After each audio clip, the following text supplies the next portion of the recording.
আসসালামু আলাইকুম প্রিয় মালয়েশিয়ান প্রবাসী ভাইরা,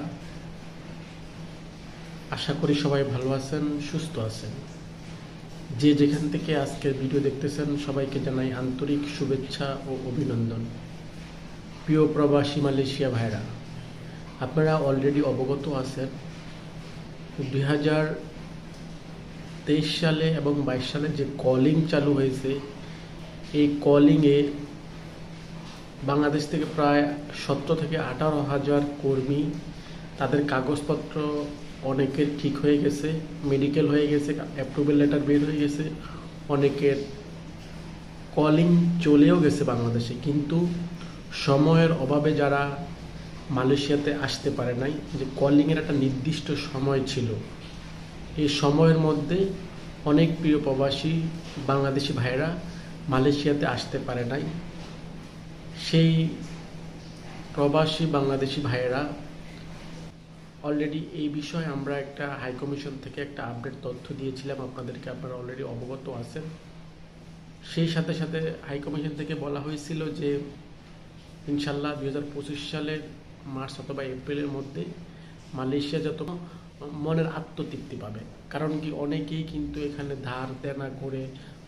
ধার দেনা কর্য করে এই প্রবাসের জন্য টাকা পয়সা জমা দিয়েছে, কিন্তু আজকে তারা আসতে পারে নাই। তারা অনেকভাবে ক্ষতির সম্মুখীন হয়েছে এবং অলরেডি ক্ষতির সম্মুখীন হচ্ছে। তো তাই সবাইকে যারা এই সাথে জড়িত আছে, আমরা মনে করি তারা সুষ্ঠু তদন্ত করে আমাদের সেই 17-18 হাজার প্রবাসী ভাইদেরকে এক হলে মালয়েশিয়া আসার সুযোগ করে দেয়, আর নাহলে তাদের যে অর্থনৈতিক যে ক্ষতি হয়েছে, এই ক্ষতির তাদেরকে ক্ষতিপূরণ দেওয়া হবে।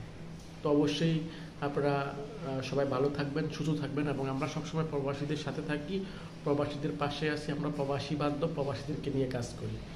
ইনশাল্লাহ আপনারা সবাই ভালো থাকবেন, সুস্থ থাকবেন। অবশ্যই আপনারা আজকে মানববন্ধনের আমাদের সেই বাংলাদেশি ভাইরা কি বলছে আপনারা অবশ্যই ভিডিওতে দেখতে পারবেন। তো ভিডিওটা ধৈর্য সহকারে দেখবেন, আমাদের সাথে থাকবেন।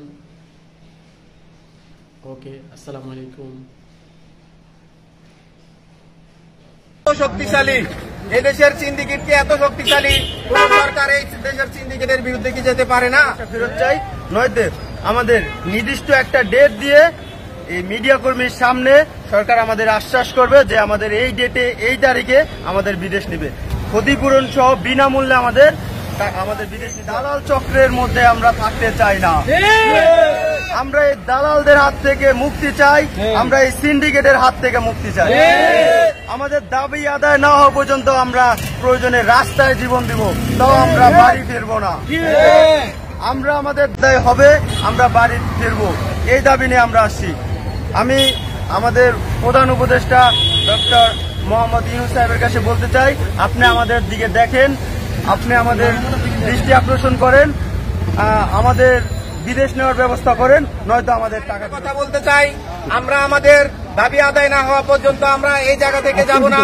আমাদের দাবি একটাই, আমাদের টাকা পয়সা, হয়তো আমাদের যে টাকা পয়সা নেওয়া হয়েছে পরিপূর্ণভাবে অক্ষুণ্ণভাবে আমাদের সম্পূর্ণ টাকা ফেরত দিতে হবে। আমরা শুনতে পেয়েছি আমাদের থেকে 4 লক্ষ টাকা নিয়ে নাকি আমাদেরকে 78,000 টাকা, মাত্র 78,000 টাকা ফেরত দিবে অনেকেই বলতেছে। আমরা কেন, আমাদের টাকার কি কোনো মূল্য নেই? এগুলো আমাদের মা বাবার এবং আমাদের অনেকের নিজের শ্রমের টাকা, পরিশ্রমের টাকা। আমরা মাথার ঘাম পায়ে ফেলে এই টাকা ইনকাম করেছি, আমরা ঘাম দিয়ে গোসল করে এই টাকা ইনকাম করেছি। অতএব আমাদের টাকা আপনাদের মতো লুটপাটের টাকা না, আমাদের টাকা আপনাদের মতো সিন্ডিকেটের টাকা না, আমাদের টাকা দালালির টাকা না, আমাদের টাকা আমাদের রক্ত মাংসের বিনিময়ে অর্জন করা টাকা। অতএব আমরা বলে দিতে চাই, আমরা এমনি আদামরা হয়ে গেছি। আপনারা যদি এই সিন্ডিকেট আমাদেরকে অনেকভাবে হুমকি ধুমকি দিচ্ছে, আপনারা যদি আমাদেরকে হুমকি ধুমকি দিয়ে দমাই দেবার চেষ্টা করেন, তাহলে আগামী 7 তারিখে আমরা তখন আরো বড় কর্মসূচির ডাক দেব, এবং আমরা ওই কর্মসূচি পালনের জন্য যদি আমাদের জীবন দিতে হয়, আমরা তার জন্য আমরা প্রবাসী কল্যাণ মন্ত্রী, প্রবাসী কল্যাণ উপদেষ্টা, প্রধান উপদেষ্টা সহ সকলের কাছে পৌঁছে দিতে চাই, আমাদের দাবি মেনে নেন, আমাদেরকে উদ্ধার করুন, নয়তো আমাদেরকে সবাইকে মেরে ফেলুন। আমাদের এভাবে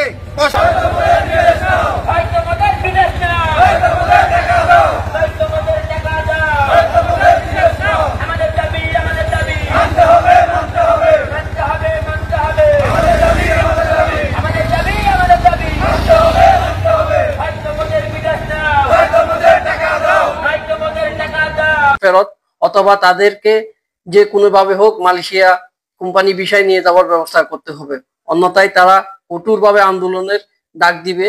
আজকে সমাবেশ থেকে সেই ইঙ্গিত দেওয়া হয়েছে।